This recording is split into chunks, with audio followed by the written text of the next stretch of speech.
Somebody's crying Golo. Somebody's crying Golo. Hey guys, my name is Grim, and today I'm going to be sharing with you the build. This is the build that I have been running the most, and it's the one that I enjoy the most, and I'm just going to start by saying right off the bat, this is not a build for everyone. The max stats, especially the max stamina, are kind of low, and the recovery is a little low. The magicka recovery in particular is very low, and it's going to be a little bit uncomfortable to play at first, and you might feel like you're lacking. But the theory here is minimalistic, well, recovery, defense, everything. Basically, the idea is to get away with the least amount of stats that you can in order to get the most amount of damage. Because if you play everything perfectly, this is how you're going to be most effective. Basically, I want to win in the widest variety of situations possible, and I personally feel like having the most damage is the best way to do this. So, let me just show you what I'm running. First of all, I'm running 2 Troll King as usual, and I'm running 5 Ophidian Venom. Now, this is a very interesting set, kind of underrated, but when you deal damage with a light or heavy attack against an enemy who has a poison damage ability on them, you have a 50% chance to deal an additional 4,483 poison damage. This effect can happen every 1 second. This is actually a very strong proc. And it's really easy to get a poison ability. You don't even have to cast it yourself, they just have to have a poison ability on them. The easiest one for me is Poison Injection, but like DK's Poison Claws and Noxious Breath both work as well. So I run this with Poison Injection, and it's very powerful. You also get 2 lines of stamina and 1 line of damage, which is nice. On the front bar, I am running Spriggans, and I'm running a Nirnhoned Axe. The axe is an additional form of damage, and then you get an additional 2 lines of stamina, 1 line of weapon damage, and you get 3,300 pen, which is actually very helpful and does affect the Ophidian Venom proc. This proc can't crit, of course, because it is a proc. However, it is affected by penetration, so it will essentially do more damage if you have more penetration, and so that's really good.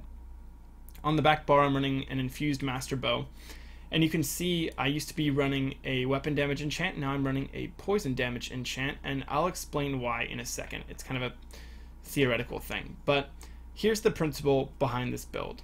The idea is that more sources of damage is going to massively out damage having higher stat damage. So the best way to explain this to people is if I buff up, you can see my tooltip on surprise stack is 9.8k. That is by far the lowest tooltip I've had in probably a year. I don't think I've run a lower tooltip since the 1 Tamriel Proctard days, and even with this low tooltip, I'm getting way more damage than I did on my 11k tooltip from a different build. So let me explain why and how this works and kind of the principle behind it. So if you were to get an 11k tooltip on this, you'd have to add up all the tooltips you're getting, right? So you're getting 11k from this, maybe you're getting a 20k in cap and a 20k Assassin's Scourge if you're running, you know, like an all damage build. And so here I'm only getting an 18k and then a 15k in cap, and of course these are all cut in half by Battle Spirit. So you add all these up and you have a pretty decent amount of damage, and you can see that mine is considerably less, and it's more noticeable on the big heavy hitting attacks. Like, it's not unreasonable to expect to be able to get a 20k in cap, but I'm only getting 15k. But why is this okay? So even though my tooltip is lower, because I'm getting constant procs from this, and because all the damage I'm doing is penetrating better, I actually get way more damage output than I did on my old max stat builds, and I like that a lot. Same principle with the master bow. If you are getting 450 damage for 5 seconds from that, from the weapon damage glyph, you really have to use every ability in your combo to make it worth it. You have to get a Relentless off. It has to hit in order to match 4,400 damage. Here, I get it up front. So I cast it, and when it hits somebody, it simply does 4,400 damage. There's no worry about, like, if I'm kiting from far away, and I'm just like light attack, weaving, poison injection, I'm getting more damage here because poison injection is not going to be able to take advantage of the 450 weapon damage. To take advantage of it, I have to cast it immediately, expect it to be up, go in, do a full combo, and I better have everything up, or else I'm not really getting my money's worth from it. But with a poison glyph, all I have to do is cast it, and it just does 4,000 damage. It's awesome. Of course, this, like everything, is cut in half by Battle Spirit, so it's really more like 2,350 damage, but whatever. It's still more damage than that 450 weapon damage. And of course, that's just my opinion, but I think it's a much more flexible way to run it, and in general, you're going to get a lot more damage from multiple damage sources doing a little bit of damage than you are by, marginally increasing your big damage output. Sure, it's fun to be able to hit a 17k in cap on a player, but it's less consistent, and it's less damage than getting 10 5k attacks, right? So that's also why I'm running an axe now instead of a sword. When you're doing single target damage, the bleed is really powerful, and the passive bleed does go through mitigation, and I really like that. So for dots, now we've got poison injection going, we've got an axe bleed going, and we have damage health poisons going. So I've put a little bit more into Thaumaturge this patch, and I'll go over CP later, but it gives me a lot of sustained pressure on top of surprise attack spamming and light attack weaving and having these procs go off all over the place. It's really hard to survive. Now, for my glyphs, I run almost all triglyphs. I'm currently running 6 triglyphs and 1 small max stamina glyph. And the reason I run 1 small max stamina glyph is just so I can hit 33k. Because for some reason 33.7 just isn't very appealing to me. I like hitting 33, and it's just a rounder number, and a little OCD that way, but I'm okay with that. 33 is a comfortable place to be. So, what's the idea behind this? Well, I have no Magicka recovery. My Magicka recovery is 647, which means that I've done nothing to strengthen it at all. None of my sets, none of my abilities give me Magicka recovery. I've got some CP and a Magicka recovery, but that's kind of it.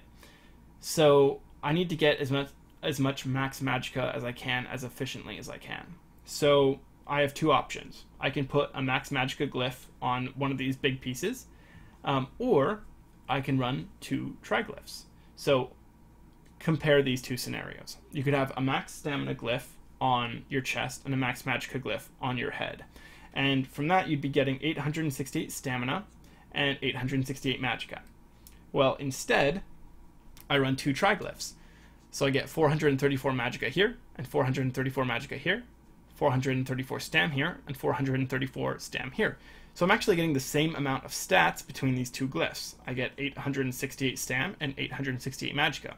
But I also get more health. I get 477 health here and 477 health here, which equals 954 health total. So between these 2 pieces, I'm actually wearing essentially 3 glyphs. This really makes triglyphs way, way more efficient. You can't focus as much into one stat, so it's not for everyone, it's not for every class. But for me, who needs Magicka and health, it's really, really efficient. Triglyphs are the best ways to improve your stat pool, especially if you really need and use all 3 stats. So for me, Magicka is really important because I have low Magicka recovery, and my Magicka skills cost a lot because defensively I need them both to escape rough situations, and almost equally as importantly, I need them to cast Shadow Barrier. So if you don't know, Shadow Barrier is a passive in the Shadow Tree, and it allows you to gain Major Resolve and Ward for 6 seconds when you cast a Shadow ability. With 2 pieces of heavy armor, this goes up to 9 seconds, which is why I always wear 2 pieces of heavy armor, because you're trading 2% extra stamina and Magicka for 2 seconds of Shadow Barrier. Since I run pretty low stamina and Magicka anyway, that 2% is kind of wasted, and 2 seconds of Shadow Barrier is much, much stronger and means that I don't have to cast Shadow abilities as often. Now, shadow abilities are easy to come by, but hard to sustain, because Cloak is a shadow ability and Shadow Image is a shadow ability. I use both of these, but to cast them continuously is a pretty big drain on stamina, and they're pretty expensive abilities in general. Shadowy Disguise alone costs 3,000, almost 800, so it's worth having a big stat pool for that. Surprise Attack is another shadow ability, and it's our main spammable, so generally speaking, this is actually really easy to keep up. So here I'll cast a shadow ability, and you can see in the bottom left-hand corner, that's how I track my Major Ward and Major Resolve, and it lasts for 9 seconds. So this is more than enough to sustain having this up 100% of the time, and normally I don't even have to think about it, and it just stays up. Especially since you can port back to your shade without using any magicka. So if you're running low, you can cast a shade, then port back to it. You'll continue recovering your magicka, and you actually won't consume any to port back to your shade. So it's really important to have at least some form of magicka, because it affects every part of your defense, from cloaking to poofing back to your shade to keeping up shadow barrier. It's very important. So that's why I run 2 heavy. I wouldn't be able to sustain shadow barrier if I had less than 2 heavy. And for me, the max stats just aren't worth it. So try Glyphs on these pieces. I already talked about the poison enchantment. I do run normally I run a disease glyph on my axe, but right now it doesn't really matter because I'm running poisons, and I really like these poisons. They do a considerable amount of damage, and having them as part of my damage over time machine to add pressure to my burst is very handy.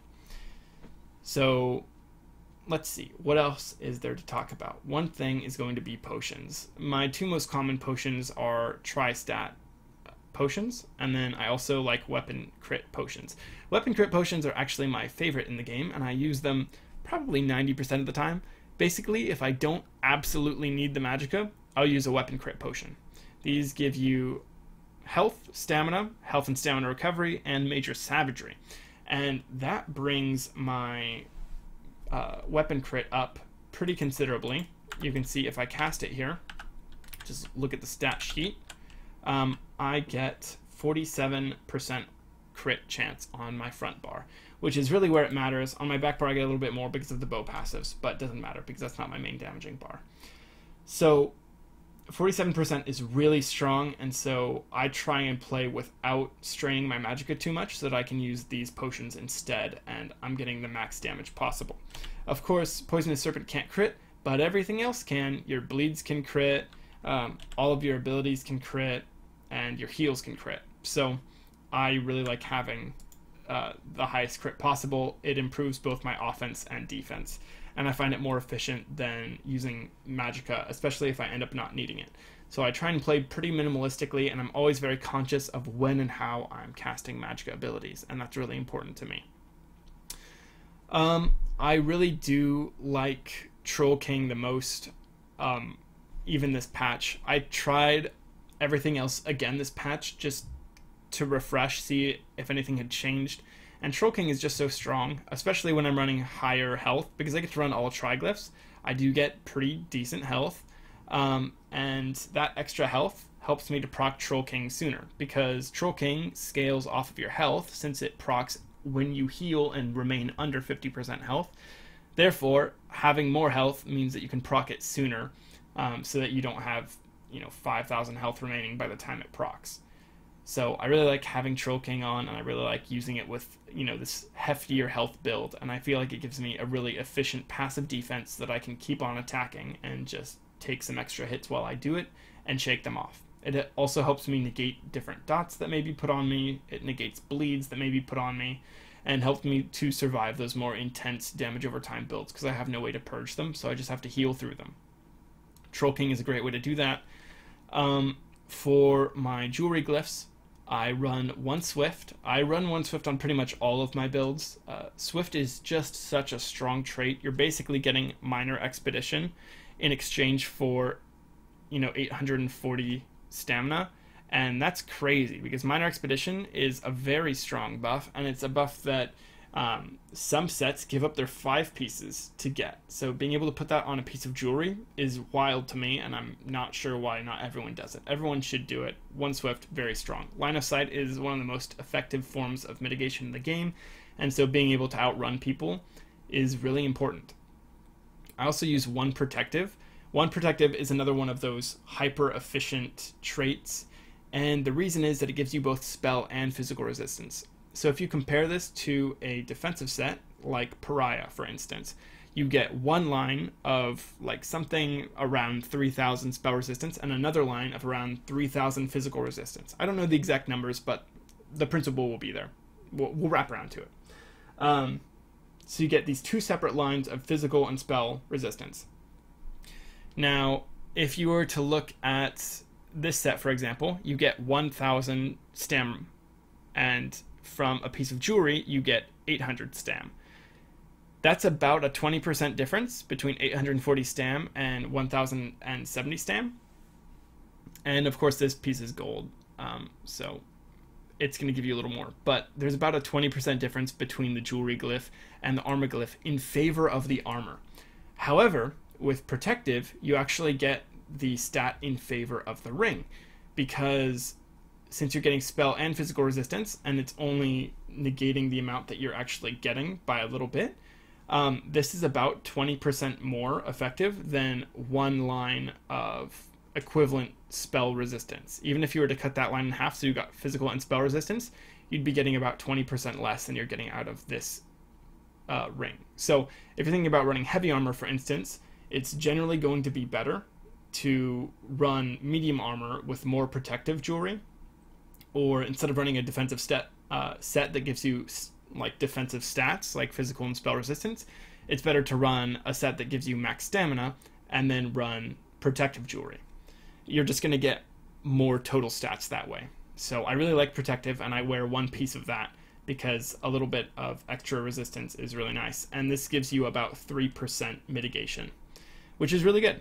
And then I run one robust just because, like I said, I'm already running pretty low in stamina, and I want to have 33k kind of as a baseline, and 32k would be a little hard to manage just because defensive abilities do cost so much and roll dodging costs so much that I can't always recover through everything. So I like to have at least 33k max stamina, and I feel like I've reached a point where this is the minimum comfortable number for me. I don't like going too much lower. I do have another protective ring that I sometimes throw on just to try it out, and it is more defensive, but I'll end up dying more often because I've run out of stamina and don't have any way to recover it quickly enough to make this low stam worthwhile. So that is the build. I'm going to put the CP separately. I could go into great detail on the CP, but it would take another 10 to 15 minutes. So instead, I'm going to put the CP in the description. You can read through it and copy it if you want. But more importantly, if you have any questions about why I put points here, why I don't put points here or there, go ahead and ask me, and I will try and reply to you in as much detail as I can. And I don't mind doing that at all. But that way, I don't have to do it here, where a lot of people are going to tune out. So with that being said, again, I think that not only is your build important, but the way that you play it is super important. So I'm going to show you a bunch of gameplay of a bunch of different scenarios that you might encounter while you're open world, and how I deal with those scenarios. And so you'll get to see clips of me, and I'm going to commentate over them, so you'll know what's going on, and I'm going to try and explain everything that's happening so that you don't just have the build, but you have the methodology behind it so that you can succeed with it if you want to try it out. So with that, here we go. Okay, first fight. We mount up and we spot the Stamplar. Gonna go for it. He is a Sword and Board 2H Stamplar, which is actually pretty unusual. A lot of them elect to go with a dual wield build, and I respect that, but it also means that he's going to be a little bit more tanky. So I'm putting some pressure on him, and for the most part, I'm trying to feel him out. What are his damage combos? What are his defensive combos? What's he going to do when he's under pressure? Am I going to have to go low health to kind of bait him into attacking me? What's the plan here?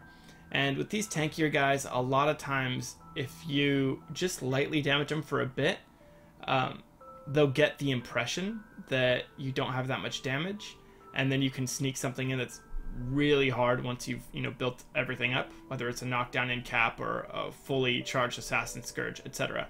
But it looked like he was going to die there, so I'm trying to put pressure on him. I'm trying to keep up with him. He's really fast. He goes over here and pops that Templar healing ult, and he's basically invincible. So I use that time to buff up a little bit. And more coming in, so I know I really got to finish this. I pop a potion to get the bigger incap.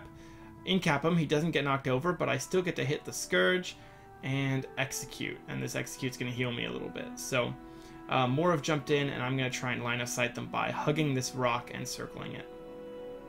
I'll get my healing up, and now my goal is to see who was attacking me. Going to make sure that I'm keeping my defensive skills up, get my major resolve and ward up, and oh, there he is. He gap closes to me, misses, and oh, there's two of them. Okay, no problem, no worries. I put pressure on this guy. He's not stealthing. He's using hots, but he doesn't have any burst heal, so I can go in and do more damage than he can heal, and I'm okay with that. I'm marked, so I know this other guy knows where I am, and I'm also okay with that because I am fairly certain that I can outplay him, and I really just want him to come out of stealth and feel more confident. That guy has wings up, so I'm not going to bother for now. I'm just going to keep putting pressure on this guy, and sure enough, he goes down too. The DK chains me back. That's a little annoying, but his wings have gone down. He's not going to spam to keep those up if he doesn't think I have significant ranged damage, but I do. So now it's just time to put pressure on him. He's healing pretty well. I make a mistake here of letting my buffs go down, but I'm just kind of getting lazy because he clearly can't put pressure on me, and I'm just going for the execute. I want to burn him, but it happens eventually. I just realized, oh, okay, you gotta really buff up Grim, and this guy gets a couple heavy attacks in, but it's no big thing. And then this guy runs away because he thinks he's gonna get 2v1'd. So this fight is all about spreading people out, and you can see what I mean here. There's like one person here, and now there's three, and now there's four, and I'm not about that, so I'm going to try and spread them out so I can fight them one or two at a time. This guy's gap closing me pretty hard, so I use a potion, make sure I've got enough stamina for the fight. Sometimes it's good to pop a potion a little bit before you absolutely need it so that you have the next one up sooner. And it's nice to have the extra damage buff, and I needed the stam. That guy's super weak, so I pump him full of poison injection, he goes down. I'm going to try and fight these guys up on the rock. I love rocks, people fall off of rocks, I can jump off rocks and poof back up to them. So this is an ideal location for me. There's a resto ult, I'm not even going to bother, I'm just going to try and recover some resources while there's a resto ult up, because there's no point. I'm going to line of sight around this rock. Line of sighting back and forth, this is really effective because people can't predict which way your camera is going to be looking. So if you turn your camera, you're good to go. Now an Earth Gore goes off, and I'm like, geez, this guy has resto ults and Earth Gores, so I got to kill him before either of those come back up. So now I'm going to try and really lay on the pressure. No surprises this time, he goes down. And the other guy fell off the rock, so he's coming back up to fight me again. And I'm like, well, okay, cool. With no healer, you are quite squishy. And he goes down. Now, the last order of business in this fight is to meet back up with Zach so that we can finish our 2vx together, and he goes down. So, that's the fight. We spread out, fought our different people, and then met back up. So, this is a classic tower defense, and I like this because it means that I have a guard, so I can fight a few more people because of that. This guy goes in alone, and because he uses a time stop right off the bat, I'm kind of thinking he's probably a Zergling, and I'm not nearly as worried about the combo that he's going to be able to pull off on me. So I just put pressure on, see what he does. He does heal pretty well, and more coming in. So I'm going to try and kill the squishier people. So I attack this guy, because he's a Nightblade that's not stealthing, so naturally, probably a little bit more squishy. He's healing up well on his own, but he keeps coming back in, and so I'm going to try and punish that. He uses his burst heal there, so I know he probably doesn't have another one in his pocket. So I'm able to kill him with that really sick poison injection, poison glyph combo. I like that a lot. I put a shade out here, and this will come into play later. I'm always trying to think about how I might escape bad situations in the future. They start to focus me, and so I go in here and port back to my shade. This guy's decided to take some R&R, and I'm going to try and punish that by damaging him while he is healing. I get caught in that time stop, which is also very annoying, so now is the time to try and finish this guy. The other Nightblade is running away to leave him alone, and the guard CCs him, so get to take advantage of that, and now he is out of here. He is not interested in fighting me anymore, whereas this guy's actually come back in for more. He's the one I killed earlier, so me and Zach kill him, and this other guy runs away. For this last fight, I've got 2 guys on this resource, and I see a third one coming in. I'm like, okay, maybe it's time to back up a little bit. Gotta get some heals on, get some dodges in there. A fourth one is coming out of the distance there, so I'm like, okay, let's get into the tower here, and I'm just gonna try and thin their numbers by putting down a shade, walking out to get them to turn their cameras around, and then porting back in. It worked pretty well, and I was able to stealth and get up the stairs, so I do want some to fight me. And so I hit this guy, and whoa, he takes a lot of damage. And then he starts running away. I'm like, oh, okay, sure. I'm just going to chase you down then, because if you are willing to go out all by yourself when you're slower than me, I'm happy to oblige. So I get him alone and finish him off. No problem. Now there are 2 people on the flag, and I'm not sure where the rest are, so I'm going to keep them in my mind, keep an eye out for them. But for now, I'm just going to do what I can to put pressure on this guy before they kill my guards. And he goes down. He looks like he might be running low on resources. There's a meteor, so I block that, dodge, and he follows me inside. That really surprised me, because he does not have enough health to follow me inside. So I get some damage on him. I'm trying not to let him get his healing ward up for long enough for it to heal him. So I take it down and execute. No problem. Now there is the Stamblade and the tank. The Stamblade is putting some bleeds on me. I'm going to try and dodge that, heal out of it so he can't execute me. And he didn't heal. He spent his time buffing, and so I'm able to finish him before he can recover. And now all that's left is the tank, and the tank isn't doing much. He kind of looks like he's playing with one hand. Maybe he's eating a sandwich and like he's half AFK because he had a big group, but whatever.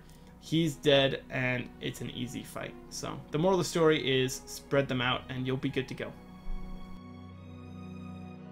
So this is less of a fight and more of a lesson in how I escape really nasty situations with my lower recovery.